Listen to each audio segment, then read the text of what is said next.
Periods में खून के थक्के आना कब नॉर्मल बात होती है और कब ये नॉर्मल नहीं होती है।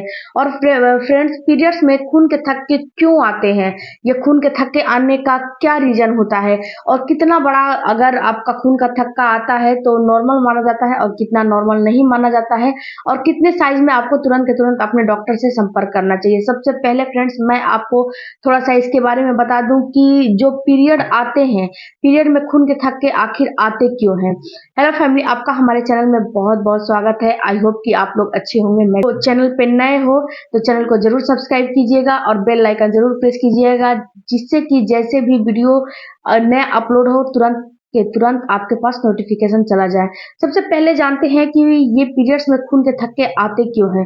तो देखिए डियर, होता क्या है कि जब आप को पीरियड आते हैं, जब पीरियड आ जाते हैं तो वहां पे होता क्या है कि पीरियड जब आते हैं तो वहां पे एक अंडा निकलता है। उसके साथ साथ आपका जो बच्चेदानी होता है, वहां पे आपके बच्चेदानी में यूट्रस के दीवार में एक एंडोमेट्रियम की दीवार होती है। यूट्रस में एंडोमेट्रियम, जो यूट्रस है वहां पे एंडोमेट्रियम की दीवार एक हर महीने तैयार होती है आपके शिशु को वहां पे चिपकाने के लिए। क्योंकि फ्रेंड्स, वो क्या होता है कि अगर वो चीज नहीं तैयार होगा तो वहां पे जो आपका फर्टिलाइजेशन एग है वहां पे जाके नहीं चिपकेगा। तो वो हर महीने तैयार होती है। तो जब वो हर महीने तैयार होती है तो क्या होता है कि आपका जो भ्रूण है वो धीरे धीरे सफर तय करके जाता है। यानी कि जब आपके पीरियड आते हैं, जब पीरियड आते हैं तो पीरियड के 14वें दिन या पीरियड के मिड भाग में आपका ओवुलेशन होता है।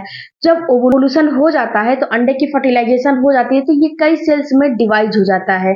इसके बाद ये धीरे धीरे एक भ्रूण का रूप ले लेता है। जब ये भ्रूण का रूप ले लेता है तो क्या करता है कि धीरे धीरे सफर करते हुए एंडोमेट्रियम की दीवार में चिपकने के लिए जाता है। तो वहां पे जब चिपकने के लिए जाता है तो आपके यूट्रस में आपके हार्मोन के द्वारा वहां पे एक एंडोमेट्रियम की दीवार तैयार होती है। ये गद्देदार नुमा कुशन होता है जो कि आपके शिशु को वहां पे चिपकाया जाता है और यहीं पे आपका शिशु 9 मंथ स्टे करता है। अगर यहाँ पे ये इसकी एंडोमेट्रियम की दीवार की जो थिकनेस होती है, अगर अच्छी नहीं रहेगी, मोटी नहीं रहेगी, तो यहाँ पे आपका शिशु नहीं चिपकेगा। अगर पतली रहेगी, थिन रहेगी, तो वहां पे वो नहीं चिपकता है। वहां पे वो चिपकने के बजाय अलग हो जाता है, जिससे कि आपकी प्रेगनेंसी खराब हो जाती है। तो एंडोमेट्रियम की दीवार मोटा होना काफी जरूरी है, उसकी थिकनेस अच्छी होनी काफी जरूरी है, जिससे कि वहां पे वो चिपकेगा। तो जब सफर तय करके वहां पे जाता है तो वहां पे एंडोमेट्रियम की दीवार तैयार होती है और ये आपके हार्मोन के द्वारा तैयार किया जाता है। इसमें आप और आपका बच्चा इसमें कुछ नहीं करते हैं, ये सारी प्रक्रिया आपकी बॉडी में बन रहे हार्मोन ही करते हैं।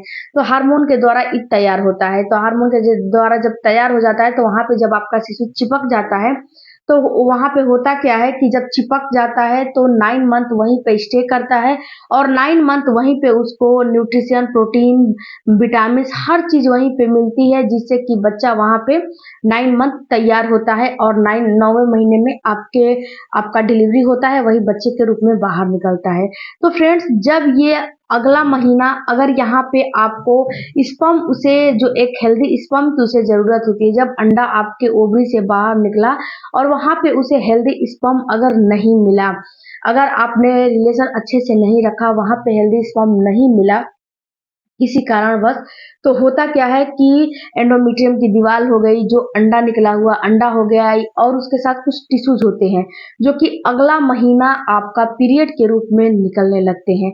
तो यहाँ पे होता क्या है कि जो एंडोमेट्रियम की दीवार है, तो जो आपको ब्लड में थक्के आते हैं ना, तो जो अंगूर के दाने के बराबर थक्के थक्के आते हैं, तो वो एंडोमेट्रियम की दीवार ही होती है जो कि आपके वेजाइना से सेड आउट होती है, और एंडोमेट्रियम की दीवार ही वही वही दीवार होती है जो कि थक्के के रूप में बाहर निकलती है। और वहां पे बच्चा इस महीने नहीं चिपका है, इसीलिए वो सेड आउट हो जाता है। और फिर से जब आपका पीरियड क्लीन हो जाएगा तो फिर से वहां पे एक एंडोमेट्रियम की दीवार तैयार होती है, फिर से वही प्रक्रिया चलेगा, फिर से आपका पीरियड आएगा, पीरियड के दिन से अंडा बनेगा। अंडा जब बनेगा तो वहां पे एक आपके बच्चेदानी में, यूट्रस में एंडोमेट्रियम की दीवार तैयार होगी। और फिर जब आपको हेल्दी वहां पे स्पर्म मिलेगा, एग को स्पर्म मिल जाएगा, तो अंडा फर्टिलाइज कर लेगा। और वहां पे अगर हेल्दी स्पर्म नहीं मिलेगा तो अंडा जो है वहीं पे फूट जाएगा। और फिर जब अगला पीरियड आएगा तो वही एंडोमेट्रियम की दीवार जो होती है ना, वो बाहर फिर से सेड आउट हो जाती है। तो यहाँ पे फ्रेंड्स जो आपका थक्का आता है वो एंडोमेट्रियम की दीवार होती है। तो यहाँ पे जब आपका अंगूर के दाने के बराबर थक्का आता है तो ये नॉर्मल माना जाता है, इसमें आपको घबराने की ज़रूरत नहीं है और इसमें आपको तुरंत के तुरंत अपने डॉक्टर के पास भागने दौड़ भाग लगाने की ज़रूरत नहीं है। यहाँ पे वो बिल्कुल नॉर्मल बात होती है और ये दूसरे तीसरे दिन ज़्यादा निकलता है। इसके अलावा फ्रेंड्स अगर इससे बड़ा निकल रहा है, अंगूर का जो छोटा वाला दाना होता है, अगर उससे बड़ा-बड़ा निकल रहा है, क्लॉट्स बड़े-बड़े निकल रहे हैं, तो इस सिचुएशन में आपको अपने डॉक्टर से तुरंत के तुरंत संपर्क करना चाहिए कि आखिर ऐसा क्यों हो रहा है। क्योंकि कभी-कभी आपको थायराइड हो जाती है, पीसीओडी हो जाती है, पीसीओएस हो जाती है या फिर आपकी यूट्रस से संबंधित कोई समस्या हो जाती है, फाइब्राइड हो जाती है, गाँठ हो जाती है, रसौली हो जाती है या फिर आपको और भी कोई भी दिक्कत होने लगती है जिस वजह से कि आपकी बॉडी ये इंडिकेट करने लगता है कि आपके अंदर कुछ समस्या है, इसे अपने डॉक्टर से संपर्क करके और इसे अपने डॉक्टर से दिखाइए और समझिए और कुछ मेडिसिन डॉक्टर देगी जिससे कि ये ठीक हो जाते हैं। तो फ्रेंड्स अगर बड़े क्लॉट्स निकल रहे हैं तो अपने डॉक्टर के पास आपको जाना चाहिए। इसके अलावा फ्रेंड्स अगर आपका किसी मंथ ज़्यादा ब्लीडिंग हो गया यानी कि कितनी ये तो महिलाओं का समस्या है, ये तो महिलाओं को हर मंथ लगा ही रहता है। लेकिन अगर किसी मंथ आपको ऐसा महसूस हो रहा है कि नहीं इस मंथ मुझे बहुत ज़्यादा जो है ब्लीडिंग हो गई है, तो इस सिचुएशन में भी क्या करना है आपको कि अगर बहुत ज़्यादा ब्लीडिंग हो गई है, उसके साथ आपको थकान महसूस हो रही है, चक्कर जैसे आ रहे हैं, इसके अलावा आपको फ़ीवर जैसे महसूस हो रहे हैं, तो ये समझिए कि आपको एनीमिया का समस्या हो गया है। क्योंकि फ्रेंड्स अगर जो है ज़्यादा ब्लीडिंग हो जाएगी तो आपकी बॉडी से ज़्यादा ब्लड निकल जाएगा तो आपको हीमोग्लोबिन की कमी हो जाएगी और जब हीमोग्लोबिन की कमी हो जाएगी तो आपको एनीमिया हो जाएगा। तो इस सिचुएशन में आपको करने क्या है, इस सिचुएशन में आपको करने ये है कि अगर जिस मंथ आपको ज़्यादा ब्लड निकल रहा है, उस मंथ आपको क्या करने हैं कि आप चुकंदर और अनार और गाजर इन तीनों चीज़ों का सेवन करिए।